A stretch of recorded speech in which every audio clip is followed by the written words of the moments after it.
Delta CX, available for CX and UX consulting, projects, and training. Contact us for a free consultation. Hey everybody, it's me. We are not talking about Italy's curve is flattening. I got locked out of my Restream account, so I couldn't fix the title of the video. Let me fix that now. So let's see. And this is Office Hours Ask Me Anything. So if you have a question, get it into the chat room. I have a long list of questions today, but we will go until we answer them all. And meanwhile, I will change these titles, and hopefully Restream will unlock me for next time. Long, bizarre, bad UX story. So let's get into the YouTube channel, and I will get into the LinkedIn also. I am not talking about the curve is flattening. I am talking about office hours. So I know that might drive some people away. They're not really realizing it's office hours. Thanks so much, Restream. Thanks so much for locking me out of my account by not showing me the 2FA, the two-factor authentication field, and then when I didn't fill it out, locking my account. So fantastic. So moving on. So I've got a lot of questions to answer today, and I'm going to just start with them. But if you are watching and you have any questions, please add yours. Or if you have a follow-up question or a comment to someone else's question, please add that as well. I'm going to be checking in the LinkedIn chat room and in the YouTube chat room. And remember, you can subscribe on YouTube at deltacx.tv. That's a little redirect that will send you straight to the YouTube channel. I'm going to turn on this light behind me and see if that helps what color my face looks like. Did that help anybody? You tell me. So I've got a long list of questions that you guys have been sending me non-anonymously all week. Let me put up the anonymous URL for those of you guys who do want to ask a question anonymously. You can use deltacx.link/AMA, and I will just jump right in with the questions and get through as many of these as possible. Hello, friends of the show, pressing like. Hello, Martin. And that looks like Sarah. Let me see. Yeah, hi, Sarah. So let's see. Okay, so let me start in with these questions. I'm just going to take them in the order in which I got them. Someone said, let me read this. This came through anonymously, and it said, when some apps offer an update in the App Store, I find it very weird when I read the description. UI improvements, or UI UX enhancements, or better UX. Well, regular people don't know what that means. This is not a question. I want your opinion. Well, that's kind of funny. It's not a question. You want my opinion. I think that when it comes to writing change logs, because we're really talking about an app's change log. What got updated? What changed since people last downloaded this? And you're right. What can we say that's going to make sense to anybody? Should we give them extensive details? Should we give them less details? Do people really know what UX or UI enhancements mean? They probably don't. I've noticed that most of the apps that I use, when I get an app update, it typically says bug fixes. And I'm thinking like, wow, you guys just have endless bugs. What is going on over there? So what do I think it should say? I really don't know. There's another company I use that I use for this little TV system with all the words and stuff. There will be like, new versions out. Check the change log if you want to know what's new. I think most people don't care. I think people might feel happy that you're fixing bugs, but then at the same time, they might be like, why are there so many damn bugs? Why didn't we do a better job of this before it got released? But that's a whole talk maybe for tomorrow when I do my podcast on UX and Agile. So catch that tomorrow, 6 p.m. Italy time, taking live questions, and I'll be going through a lot of new content that I've written around that topic. So App Store update wording, kind of weird. I would probably want to ask a UX writer what's the best balance between what we say and what we ask people to just go read in the changelog. Now, then I got a very long question, and I think I'm going to read you the question, and then I'm going to give you the short answer because I decided that to answer this question, it really needs its own podcast because I have a long list of office hours questions, and you guys are welcome to ask questions as well. Here's the question. Hi, Debbie. Thanks for doing these sessions. Would you be so kind to answer these? Sure. Number 1, why do you think lean UX is still a thing in the UX space? Number 2, what do you agree and disagree about lean UX? Number 3, my company practices or wants to put more lean UX into our practice. What are your thoughts on this? So I have a huge number of thoughts on this. I wrote thousands of words about this in my Delta CX book, and I've scheduled a podcast just to talk about Lean UX. So catch me, I think it's April 27, mark your calendars, April 27, 6 p.m. Italy time.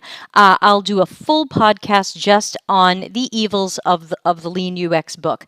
Now, it's hard to answer that question because I'm very much for lean, and I'm very much for the original lean principles. I'm very much for identifying and cutting lean waste where we can find it. However, I am not a fan of the Lean UX book. I believe it is the number one thing that has hurt the UX industry in the last 4 years. And so I'm not for the Lean UX book. So I don't know from your question whether your workplace is looking to adopt things that they read in the Lean UX book or whether they're just trying to make UX more lean. Love the idea of making UX more lean. Don't love the idea of following a single thing that's in the Lean UX book because ultimately, as I like to say, the Lean UX book is neither lean nor UX. Someone said the other day, someone said, I won't say who I was talking to, but I was talking to someone I greatly respected the other day, and he's like, I thought the Lean UX book was interesting until I took a look at it and realized it doesn't seem to take into account how humans work at all. And I was like, well, that's one way to put it. So why do I think Lean UX is still a thing in the UX space? Number one, we're all still talking about lean, and it's good to be lean. So I think that talking about lean is good, but I think we have to separate the Lean UX book from UX being lean, which is why I'm trying to say things like CX being lean. It's also a thing, and I'll go into this more on the 27th in my podcast, but it's also a thing because many of our software development methodologies fell in love with the book, mostly because it completely disempowers UX, and that was a great opportunity that engineering wanted to jump on. So we still hear about it because it floats around in engineering circles and engineering methodologies. Otherwise, the book itself was pretty much dead in the water among UX professionals. When I've asked people what they thought of the book, people told me either, I only heard these two answers, I don't remember reading it, which is bad. I think if someone ever told me they didn't remember reading one of my books, it would be an insult if I chose to take it that way. I either heard I don't remember reading it or, oh my God, I filled the margin with angry notes. So I found that it was a book that pretty much few in the UX world liked or respected, especially the second edition. And I think we all thought that it would just be nothing and it would go away. But because it had a catchy title and because people wanted to be lean and they had Lean Startup that everyone was talking about, it took off, but not among UX people. So it's still a thing because it's a thing in software development and they didn't really realize that it wasn't a thing to us. So again, that's something I'm always out there trying to fix. What do you agree and disagree with about Lean UX? Catch me on April 27th for the full podcast on that. I'll be showing my newest slides on what I love about lean and being lean and identifying lean waste and cutting it, and where the Lean UX book really, really, really goes wrong and why it's neither lean nor UX. And then the third part of that question was my company practices or wants to put more Lean UX into our practice. What are your thoughts on this? And again, if they want to take from the Lean UX book, I would advise against that. If they want to look at, I'm a little bit more of a lean purist, if they want to look more at original Toyota stuff around lean manufacturing and look at some of the other interpretations of that, that could be a helpful way to go. I've got interpretations on that if it would help you. You know, I would say, see if you can press pause for a week or so. I'll be doing that podcast in 2 weeks, and hopefully that's something you can show your managers, show your boss, show other people, and say, hold on, here's why Lean UX book isn't the right way to go, but here's how we can be leaner. Let's see if anybody is asking any questions or throwing in any comments. We'll refresh the page just in case. Sometimes LinkedIn doesn't show me comments until people refresh. It's Christy! Good to see Christy. Glad I refreshed. Is Lean UX the idea of giving quick info to dev without creating reports? Christy, not totally. The Lean UX book does have some suggestions that we are supposed to reduce reporting and reduce documentation, or in some cases have little or no reporting or little or no documentation. And the idea that from the Lean UX book, at least as how I read it and how others have read it based on the conversations I've had, so I don't think my perspectives are unique, but you never know. I may have taken something in the book different than other people. Since the Lean UX book has everything UX does being work by committee, then the idea is you need a lot less documentation because everybody was there.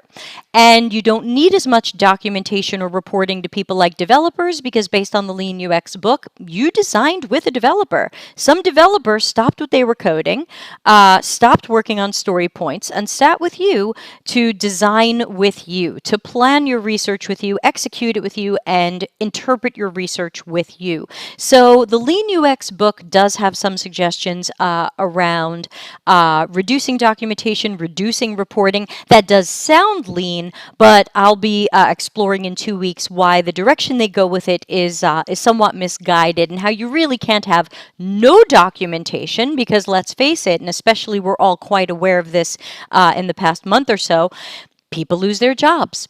People get sick. We can't have no record of what we talked about or what we decided or what we explored. That's not going to be lean. That's going to be extremely short-sighted. So thank you, Christy. Good to see you. Again, I'm always happy to take questions and comments as I go. So Lean UX person, please continue to get in touch with me. If you don't mind exposing who you are privately to me, send me a LinkedIn message, send me an email through either the anonymous thing or the deltacx.com website. Let's talk more about this, and hopefully you can press pause for 2 weeks where I'll do a much longer podcast on Lean UX stuff. Thank you. I got a bunch of other questions coming in, but again, today is office hours Ask Me Anything, so if you guys have questions or comments, add them in, and I'm just going to keep working off of the questions I've been sent previously, since some of you are sweet enough to be thinking about office hours in the off hours, and I get questions ahead of time. One question I got in the last week was, I like book clubs. I like to read books as part of a book club. Why isn't there a Delta CX book club? This is when I lean over and get my book and do a quick plug. There is a book, Delta CX. It's giant. You can get it on Amazon. If Amazon says out of print, you have the wrong search result. Thanks, Amazon UX. So check it out. It's on Kindle and paperback, or you can order a library edition full color print hardcover from me. But there isn't a Delta CX book club because it's 191,000 words. It is the length of Harry Potter and the Goblet of Fire. And even if I wanted to say, let's read 20 pages a week, that would be for 20 weeks. That's nearly half the year. That's a really long book club. That's a long time to try to get people to commit to being part of a book club. And I'm not sure that's where everybody's head is right now. I think if we want to put on our empathy hats, we have to say that while my book is available for people and you're welcome to read it, you can read it at your own pace. I'm not having a book club where I'm telling people, please read this number of pages by this date and then join me on Slack, YouTube, whatever to discuss it, because it's just really long. It's really long, and I just can't imagine doing that to you guys for 20 weeks. And knowing how much people are, in some cases, overwhelmed, stressed, or struggling with having to balance childcare and homeschooling with their jobs and other things, that I just feel like, as much as I would love all of you to read my book, I am not going to give you an assignment. I just don't have it in my heart. I don't have it in my heart to be like, why didn't you read 20 pages by this date? Then you didn't do it. Now you're off. Now the whole book club falls apart. Sarah asks, and tell me, Sarah, have you asked this one before? Because I do get asked this a lot. How about the audiobook for your book? Okay, so here's a story on audiobooks. Again, think Harry Potter and the Goblet of Fire.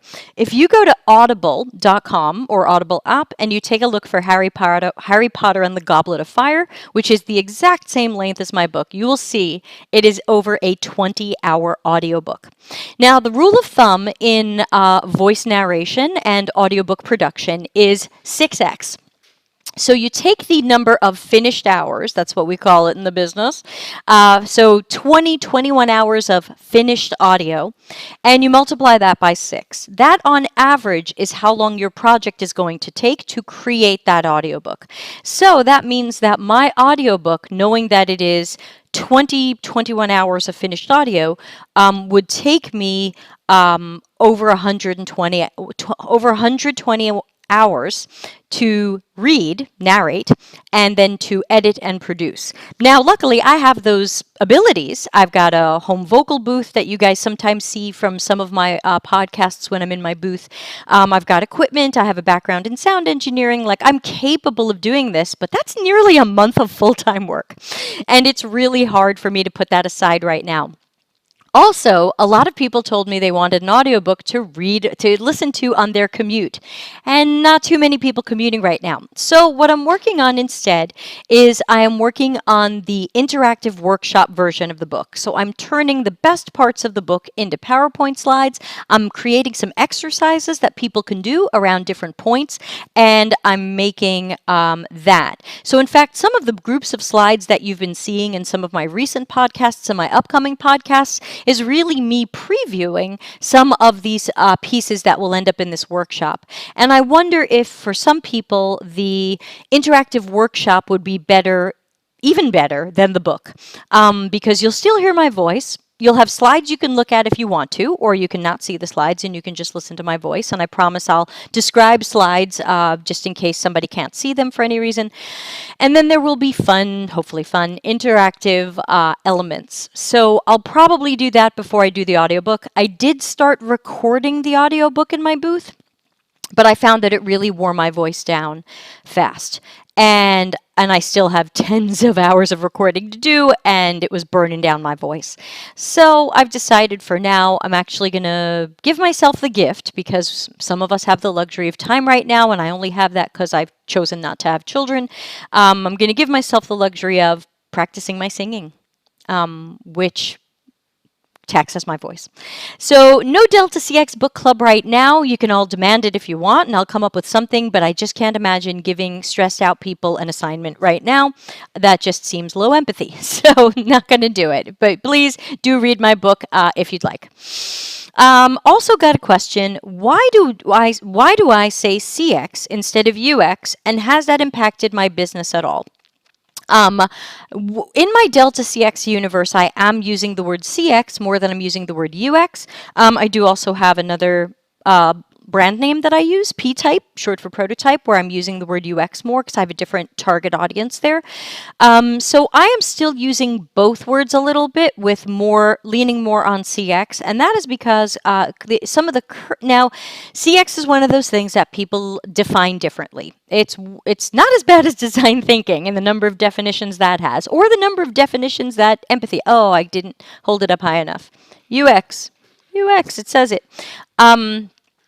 Number of definitions design thinking or empathy has, but to some companies, CX is your customer support team. That's the customer experience, is how they're experiencing your support. But at many other companies, CX is kind of the umbrella of all of the experiences that someone has with a brand. As I like to say, anything your customer can touch or that can touch your customer is CX. So that typically includes UX as a subset. UX is all of the processes and things that we do to create digital interfaces. And CX includes other aspects of a brand experience. So it could be the stores we go into, the hotel we check into, the Disney park we walk through, the airport, the plane. So these are all of our physical experiences. They include service design. And for many people, UX is, that's just digital stuff. Like when I worked at Macy's.com, our teams were responsible for things that were digital. The UX team had to do with the apps, the mobile web, the website, some in-store kiosks. But when we begged and begged and begged to please work on Macy's stores, and if you've ever been to a Macy's store, you understand why we would be begging to be working on this, we were told, no, that's some other team. Some other team works on that. And to me, that's a huge disconnect, because those of us with CX and UX running through our veins and pouring through our hearts, hey JT, you know that, sorry, JF. So I just remembered the letters. I don't have all 6,500 of my followers memorized, but I'm doing my best, guys. I recognized Sarah and, of course, Martin. Oh my God, what was I saying? I wanted to say hi. But the point is, CX is this really umbrella term, and Macy's was like, no, somebody else works on stores, but I'm thinking about the whole experience. I am thinking about the whole customer experience across different channels, across different media, across different devices. That we shouldn't have these as separated and siloed as many companies do. Now, back in the early 1990s, when Don Norman coined the term user experience, he intended it for it to mean what we now say is customer experience. So we have customer experience as the umbrella term, but he intended it to mean all of that. And there's a great video you can watch on YouTube of him explaining how he originally intended it to mean like, I think I'd like to buy a computer. Okay, let's go into the store, the store experience, and which computer should I buy? And wow, computers sure are big, in 1990. And how's that going to fit in my car? And can I carry it? So now that's all CX. And so his definition ended up evolving over time, which is unfortunate, but that's why I've shifted a little bit more to CX. Has it affected my business? I've only started really doing that shift for about 6 months. So I would say it's not far along enough for it to have necessarily affected my business. And again, I'm also flying under 2 brand names right now. My P-type brand, which is where I do smaller projects, and I use the word UX a lot more, and I tend to have smaller clients, a lot of e-commerce sites and things like that. Those people are more familiar with the term UX, or at least they know UI. For Delta CX, I'm trying to position that more as a larger consulting firm and bring in some different experts onto those projects. And so I'm hoping to use CX there, but this is a little bit new. So has it impacted my business? Not yet, but I hope so. Sarah says, is CX service design? It's tough. I see myself as a service designer, but not as much as other people who are experts in it. So I would say that CX, again, by some people's definitions right now, UX is just digital interfaces, phones, websites, thermostats, Tesla screens, smartwatches. So by some people's definition, UX starts and ends with digital screens. CX is everything else, including service design. Now, again, you might say, but I don't agree with that definition. I think service design is part of UX. Or, hey, what's the difference between a customer experience and a user experience? This is where everything just starts to get really mushy and cloudy. And I say, look, these things are imperfect, and I don't have the answer to all of this. I only know that UX has a branding problem in that so many people inside our industry, but certainly outside, have no idea what it is. They think we just sketch screens. And so I'm hoping that part of the solution to that is to shift towards CX, while everybody thinks UX are a bunch of artsy-fartsy hipsters who sketch screens. And I know we're not, but I always have to remind people we're not. So again, this is Office Hours. Ask me anything. I still have a list of questions, but I'm certainly open to any questions you guys have or follow-up questions to what I'm talking about. So throw them up there.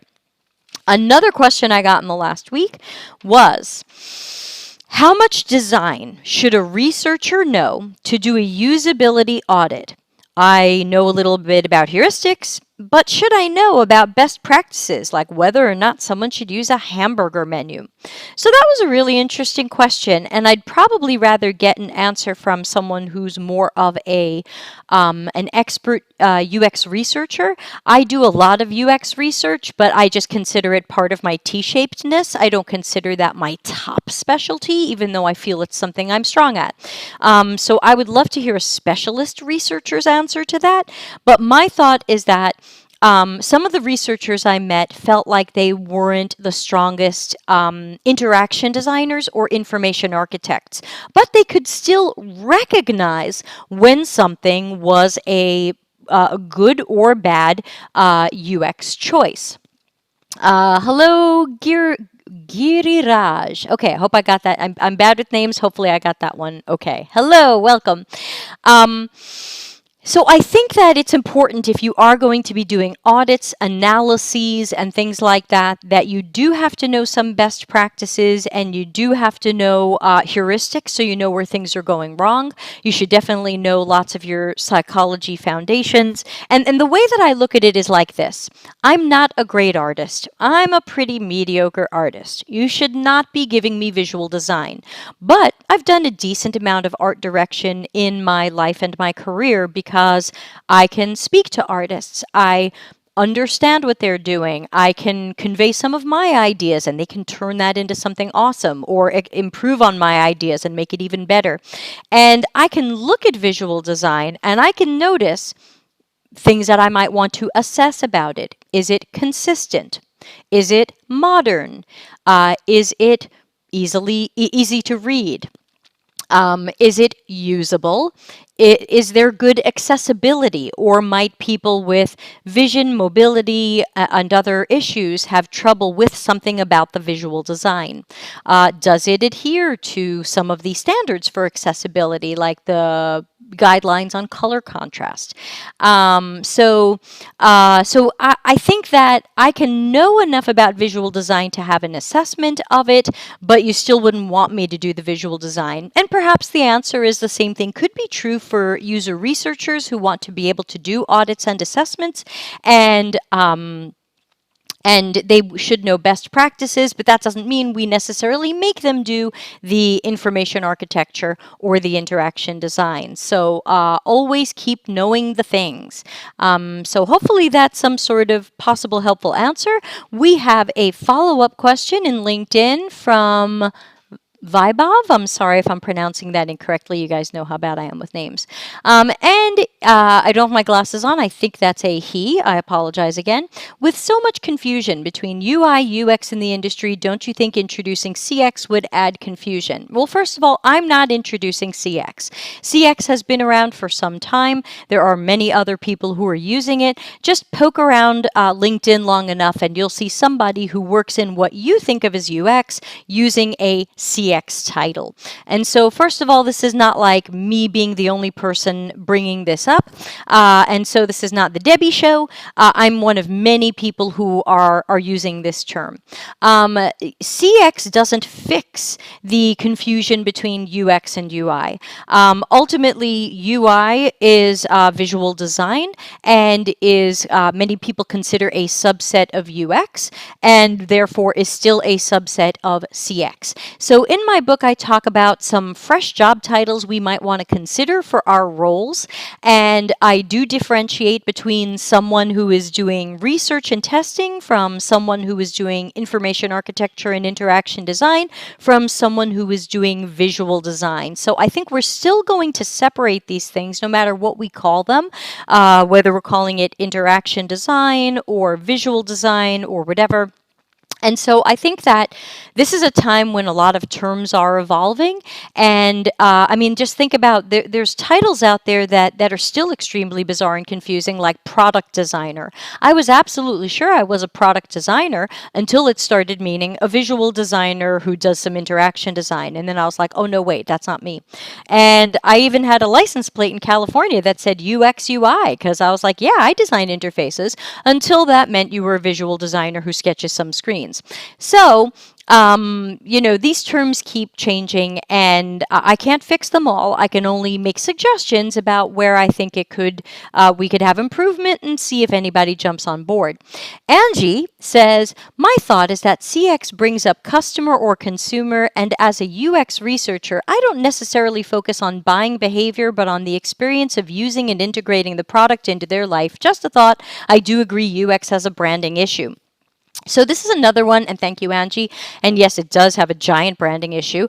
And believe me, if I could wave a magic wand and get everybody to understand what UX is and what it does, and the depth and the quality and the process, I would do that. But I think we're in a little bit of a stuck place, and perhaps we might need a new term and just to kind of walk away from the old term. So here's the difference. I get some people say to me, well, I'm not thinking about customers and consumers because I'm not thinking about buying. I'm thinking about users. And I say, you know what? I'm not sure there's as big a difference between the two, because sometimes I have people asking me, well, what's the difference between a customer and a consumer? And I say, I'm not sure there is one, or what's the difference between a customer and a user?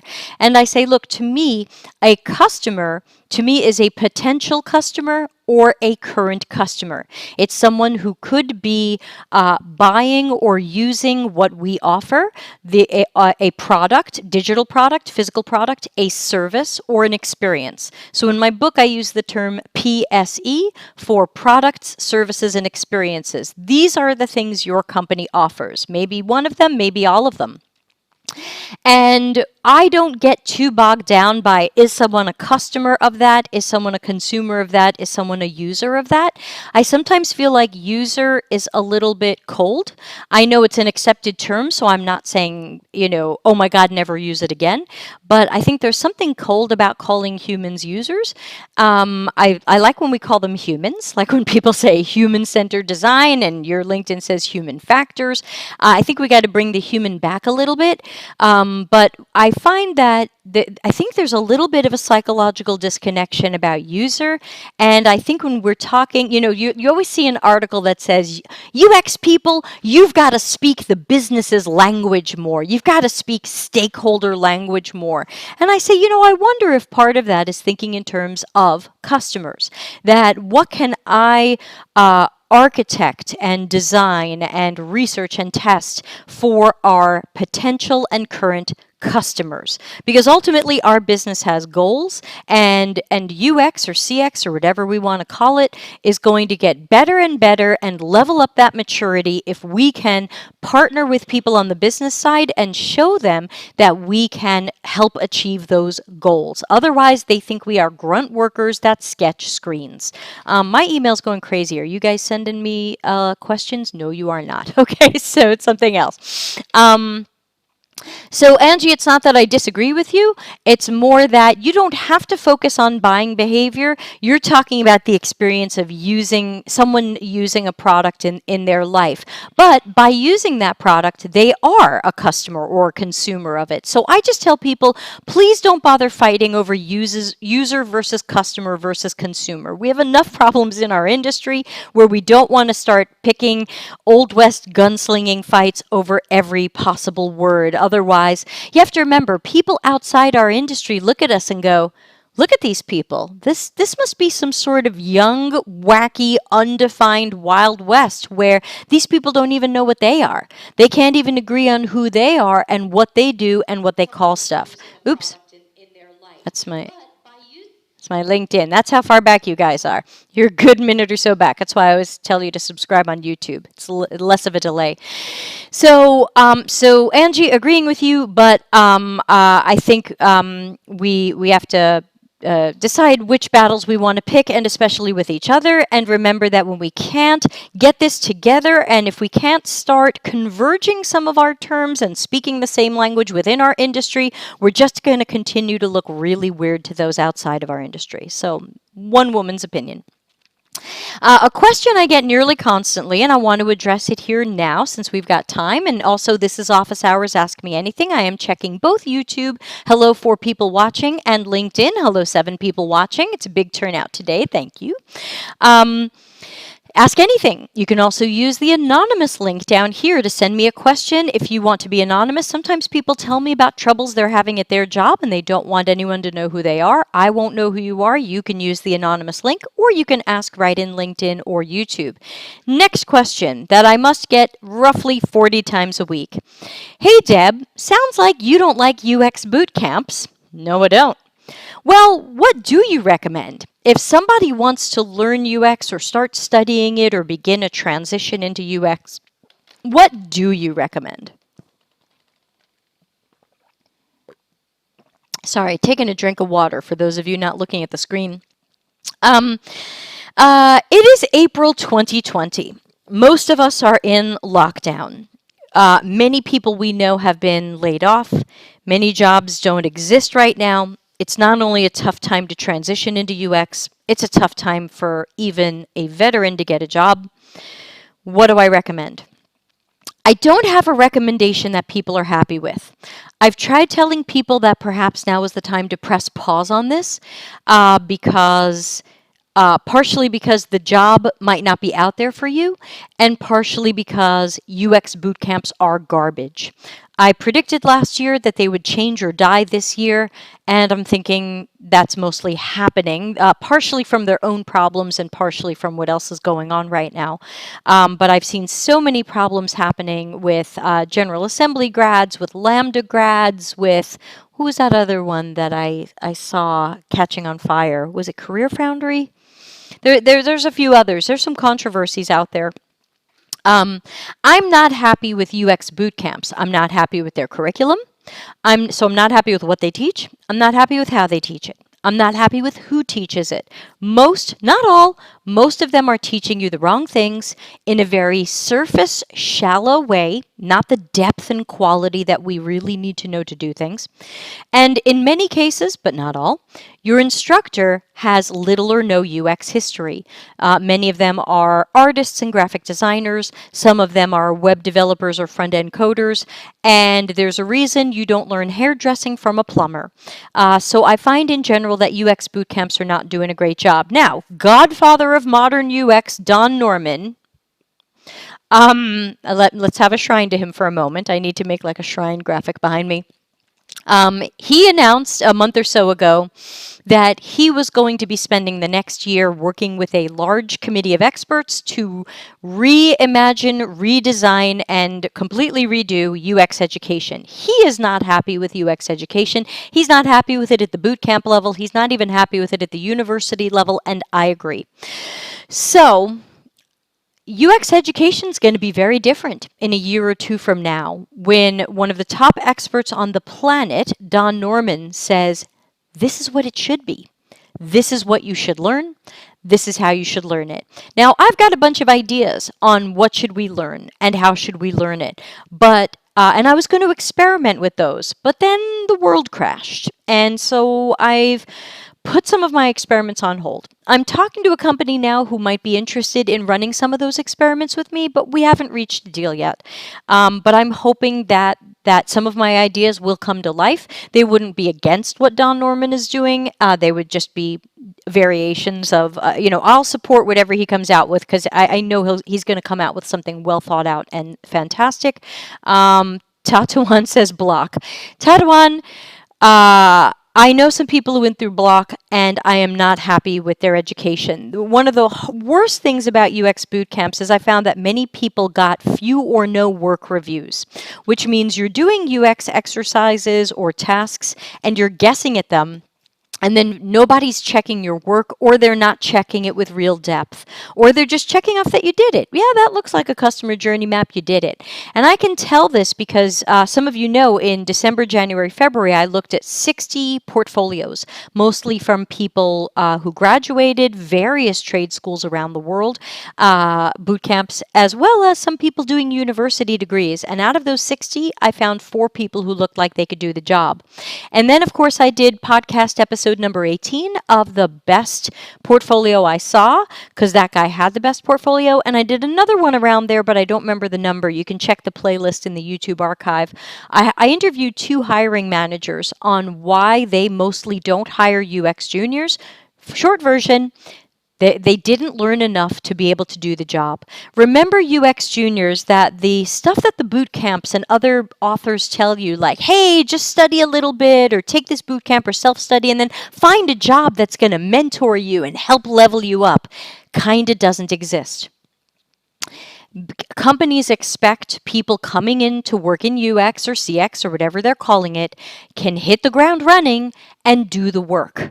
They are not set up to teach you. And they have no incentive to teach you. We're all fickle. How many times have you stayed at a job 3 months, 6 months, 9 months? Nobody wants to invest in people when, especially in America, people stay in jobs for 3 seconds. So even a junior job currently expects experience, expects you to show process, expects you to show depth of practice. And then everyone's going, well, what happened to the trade school telling me that after the trade school I need to learn more and I need to find a job that will mentor me? It mostly doesn't exist, and it didn't exist before the pandemic. So the follow-up question I got was, but what about these schools that you don't even have to pay for up front? Schools that offer ISAs, income share agreements, where you pay a percentage of your salary later on.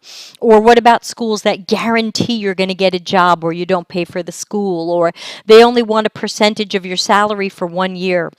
My thought is, if the education is garbage, and a trade school or boot camp has one job: make you job ready. If you are not job ready, then what did you spend your time on? Even if you didn't spend your money, what did you spend your time on if you're not job ready? If you graduated from hairdressing school and you're not ready to cut hair, what did you spend your money on? If you graduated from plumbing school and you cannot fix a leaky toilet, what did you spend your money on? So I think that we have oh, Tatawan says, yes, same for instructional design. I love to hear the parallels. There's really huge parallels, and there's parallels even to engineering and product management. UX isn't alone. We have more problems with terms and internal fighting over who we are and what we do, but a lot of our struggles really are universal. So these boot camps, you can go to the Project Management Institute and you can get your PMI credits and you can get your certificates and stuff, but what can you really do after that? And can your portfolio and interviewing skills tell a job, I can do this? And I have so many juniors write to me later when they see how I feel about boot camps and things like that, and they come to me and they go, I'm in my first job and I'm in over my head. They expect me to do all this stuff. I didn't do this stuff in my boot camp. I never worked alone in my boot camp. Where's my team? And that's another thing. Many boot camps don't have you do solo work. They team you up with 3, 4, 5 fellow students to do a group project. We mostly don't do that in real life. I have very rarely worked on something with other UX practitioners. It's happened, but it is more rare. Usually I am the only UX practitioner on a project, and other people do their specialties: the product manager, engineers, QA, DevOps, visual designer. So we all bring our specialties to a project, and that's what makes a nice tight team that hopefully has a good thing going. But remember, even that bootcamp experience doesn't really prepare you for a job, because there is no parallel in the real world. I have never done this with for other people. And Tatawan says, she's over on YouTube, for those of you in LinkedIn going, I don't see anything in the chat room. Tatawan, who's become new friend, she's in learning design. The schools say you don't have to pay up front. The schools that say you don't have to pay up front require you to log and evidence your job search and take any job offer, even if it's $10 an hour, which is far less than what they promise you. Yes, a lot of these guarantees and a lot of these deals come with a lot of fine print. I saw one, I don't know if it was General Assembly's or somebody else's, but there was one that said, no, not General Assembly, because they don't do money back guarantee. I don't remember who it was, but I read one of the fine print on it, and it was like, you can only qualify for this money back guarantee if you live in one of the following cities. And it was like a list of 10 or 15 U.S. cities, and you're physically able to get to an office or a workplace, so big middle finger to disabled people. And it, like Tatawan said, you can prove you're searching this much for a job and blah, blah, blah. And as she said, sometimes you are forced to take any offer you get so that you have a job, you're making money, and you can pay the school. Another thing to remember is all of these schools have websites going, whoa, you're going to make over $100,000. You're going to make 6 figures as a UX designer. What they don't tell you is when. And in reality, many junior UX designers that I've spoken with who did find a job, because many of them can't even before the pandemic, but when they do get a job, they are mostly making 40,000 a year, somewhere around that. I didn't start to see six figures in the UX world until I was at the senior level and in a big city.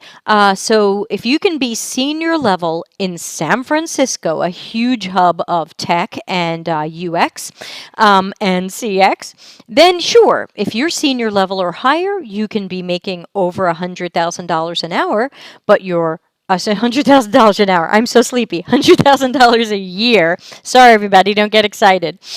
But hey, I lived in the San Francisco area. Your rent might be $3,000 a month. Your food is off the charts expensive. The gas you put in your vehicle, off the charts expensive. Your health care, don't ask. So you have to remember that a lot of this goes with cost of living. So, for example, I've noticed that even senior pay for UX specialists in a place like London might be 500 British pounds a day. And if we do the math on that, let's do that quickly. 500 times 260, that's $130,000. So a really experienced practitioner in London could be making that, but some of those are contractor rates. The taxes aren't taken out. They're going to have to pay extra for taxes, so some of this gets a little bit funky. But again, the bottom line of my point is, the boot camp said you're going to make six figures. Probably not in your first 5 or 6 years. So you have to remember that you are some ways away from that. So I don't recommend boot camps right now. I think that what some people are doing to fill the time, where they have time and money, because right now people feel like they don't have either, but where people do feel like they have time and money, I'm hearing that people are using LinkedIn Learning, which is a monthly fee. Or some people were using Interaction Design Foundation. It's monthly, but I think you have to pay annually or something. And so some people were like, I don't have that money. But I heard some good things about Interaction Design Foundation courses. I heard some good things about some of the LinkedIn Learning courses, which used to be lynda.com, and they bought it out. And I think, and even if you try to poke around Udemy and find some courses, I think right now the name of the game is going to be treading water for many people. We can't spend a huge amount of money right now if you don't have money coming in, because from what I'm hearing, we might be in quarantine and the economy's not going to recover for some time. And so as much as I want you guys to learn UX and know UX and eat and drink UX, there's still other things we have to remember as well, and things we need to prioritize. And we have to remember that despite some of the politician yapping you're hearing, like we're going to reopen our countries in 10 minutes, I'm also hearing things that say we might not be moving around very much until Thanksgiving or Christmas. So we just have to, part of being a great UX practitioner is being able to see possible outcomes, and sometimes seeing the possible outcomes that other people don't see or don't want to see. And so I do see the possible outcome that, as much as everybody wants to believe, for example, that Italy's lockdown will end on May 3rd, because that's the current date, it may not. It may get extended, because we did flatten the curve here in Italy. Yes, I have an American accent. I'm an American living in Italy. We have flattened the curve right now, but Japan just found that they had a resurgence of the virus because they started relaxing stuff. So I think we're in this for the long haul, and I think we have to play a bit of a long game with our time, with our money, with our sanity. So what can I do? Well, I'm still doing my podcasts. I'm still doing these things because I'm hoping not only am I hopefully a friendly face that can make you laugh from time to time, but I'm hoping if I can create a library of content that is free on YouTube, that whenever you want to see it or hear it, it's there for you, for whatever the topics are. That to me is most of what I can do. I can't help anybody find a job right now. I can look at your portfolio, but there aren't a lot of open jobs right now. So I think the best thing I can do is keep doing the podcasts, and these are archived on YouTube, and so are the podcasts. The podcasts also go out audio only on iTunes, Spotify, and Google Play. And I think what I can do is just keep putting out as much free content as possible. Now, of course, a lot of it is my opinions, my models, my ideas, and you may or may not agree with those, but hopefully they will still be something that inspire ideas and thoughts in you, even if it starts with you not totally agreeing with me. You don't have to agree with me. It is optional, I promise. What is in my sock? So it's casual day here. Well, it's always casual. Good Lord. I hate dressing up. Giriraj had asked, what's the best practice by product design? I can't even begin to answer that because I don't know if you mean UX processes or UI design or design systems or something else. But this is office hours, ask me anything. So if you guys have a question or a comment on absolutely any topic at all, that's what this is for. You can ask anything. No, every question is answered. No question is pooped on. I haven't pooped on a question yet. Sometimes people ask, how's Italy? Italy's okay. Doing better now that we're flattening the curve. You are welcome to ask about me if there's anything about me that interests you.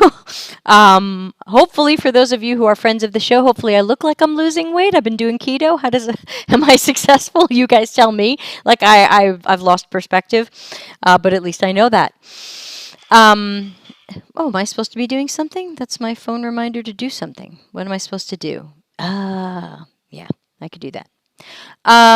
Let's see. What else is going on? I'm going to just fill time a little bit while you guys come up with any questions or comments that you want to ask me. As I always do at this time, I'll just remind you of some upcoming adventures that we have together.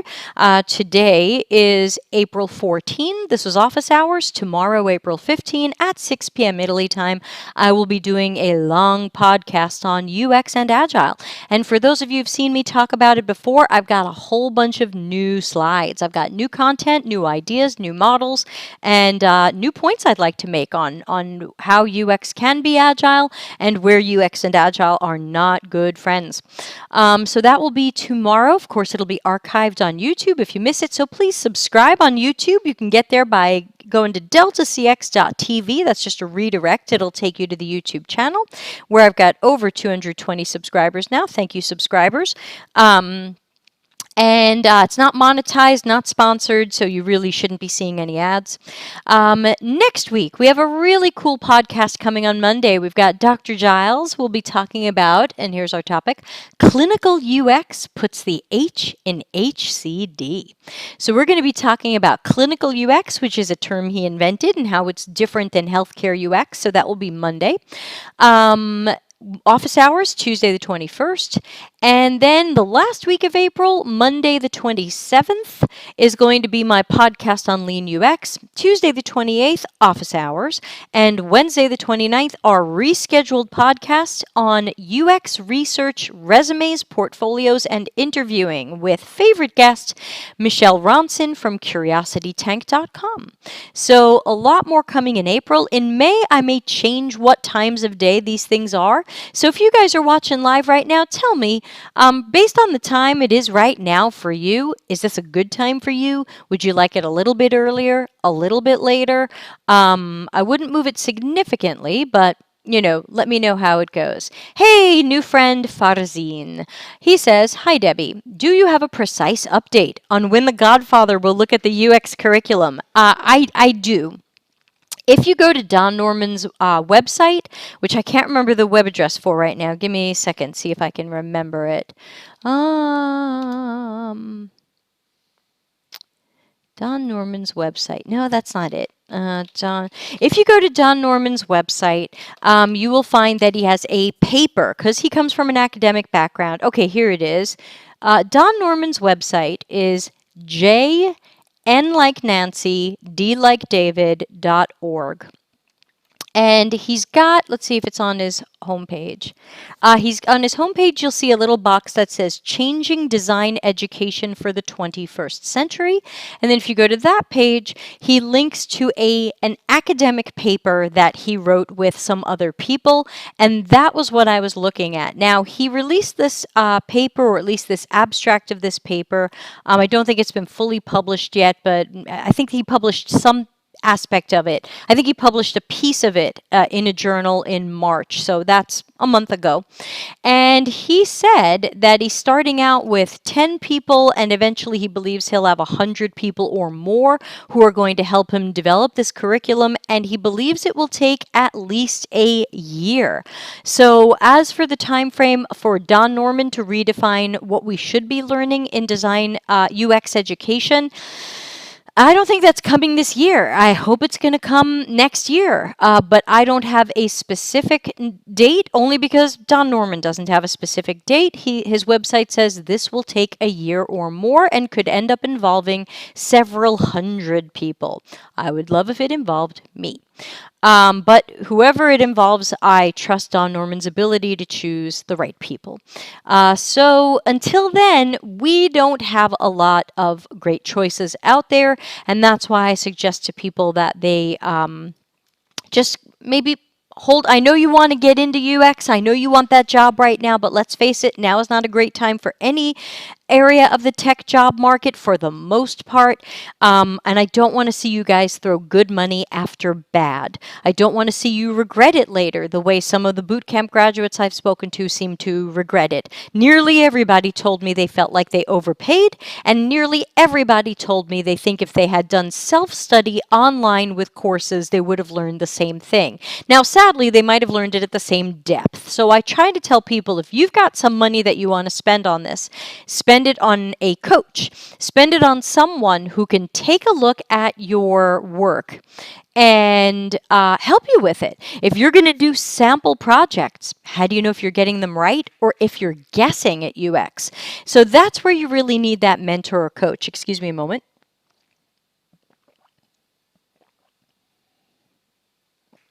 That's where you need that mentor or coach, whether they're free or paid, who can look at your stuff and take you down the right path. Not everybody can afford to mentor everybody for free, so that's why for some people it is a paid universe. I already have some people I'm mentoring for free, so typically I am available paid, but I do try to offer a reduced rate, given that people are learning and usually don't have a large budget. But I would still cost significantly less than General Assembly, and someone who went to Block told me they learned more from an hour-long call with me than they did in their entire time at Block. So there's that. And Farzine says, thank you, good news. I know it's good and bad news.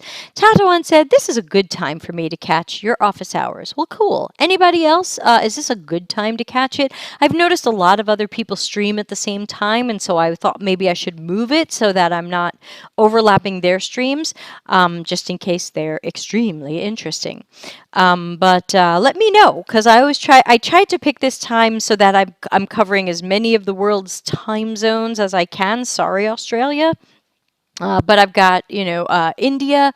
I've got connections in Israel and South Africa, across Europe, across North America, some people in South America, and I'm just trying to find a time. Central America, didn't forget you, Marisol. I'm just trying to find a time that covers everybody as best as possible. This is Office Hours Ask Me Anything, and normally I stay a full hour. It has been almost an hour. So we can wind down if people don't have any other questions or comments that they would like me to answer. And again, you can always use this link and send me questions throughout the week. I collect them, I hold on to them, and then I answer them every Tuesday in Office Hours. And you can always go to YouTube. The redirect is deltacx.tv. Please subscribe and hit the bell so that you know when I'm going live. The stream on YouTube is a little bit prettier than the one on LinkedIn. It's got a shorter delay, so we feel a little bit more in sync, and I think the video looks a little better, but give it a try. Any other questions? Otherwise, I will wind down for the day, and I hope to see you all tomorrow when we talk about UX and Agile. Let's see. That's not a question coming in, so looks like there's no more. Oh, Sarah says, where can I see the event and live podcast schedule that you just mentioned? Sarah, great question. If you ever want to see our event calendar, here's where you go. If you go to the deltacx.com website and then go to events, and then under events, you'll see live stream podcasts. And on that page, I've got a link to the Google Calendar. I know that's a little bit far to go, but as for information architecture, I think that's the best I could do. So if you go to events, live stream podcasts, and you hit the Google Calendar, you'll see everything that's coming up, including the podcasts and including the office hours and anything else that I'm doing live. Additionally, if you are in my Slack workspace, so also from the Delta CX website, if you go to the footer, there's a link to join our Slack workspace. Totally free, of course. There's no membership fees. It's not a very active workspace, but one thing I have is I have a Zap that reminds people both a day before and a little bit before of every live event that I'm doing. So you can always see that in Slack if you're interested. That's the live events channel in the Delta CX Slack workspace. So if that's it, everybody, as usual, please stay healthy, please stay safe, please do what you can to just make things work. And just remember that watching Italy flatten the curve tells me this is working. And unfortunately, it's weird and it can be lonely and it can be stressful. But from what I'm reading about this virus, you don't want it. And you don't want to give it to somebody else. So please stay safe, stay healthy, and tune in. I will do my best to keep you informed and entertained. I am also putting up what I'm calling quarantine karaoke, but I've decided to not put it up under Delta CX anymore since it's not totally relevant. It is a separate side of me. So I have it under a separate YouTube channel, which is the name for my home studio, which I call the Apiary Studio, which is spelled the Apiary Studio. I don't have a link for that yet. I just made the channel yesterday. But if I think I've got 3 songs up right now. I was going to put up a 4th, and then I accidentally deleted my recording. that was like just an amazing, maybe I should go to sleep moment. So if you're interested in my singing, you are welcome to find the Apiary Studio channel on YouTube. And my projects are sing something once, sing it straight through once, no edits, no fixing mistakes, and then slap some effects on there and get it out there. So it is imperfect, and that's hard for me because I can be a perfectionist. So it is imperfect, and then we just get it out there. And hopefully it makes you smile. So thanks again, everybody. I will wind down the stream for now. But as always, have a good a day as possible, and I will catch you all soon. Thanks for watching. Delta CX is available for consulting and projects related to CX and UX strategy, leadership, training, problem finding, problem solving, and innovation. Learn more at deltacx.com.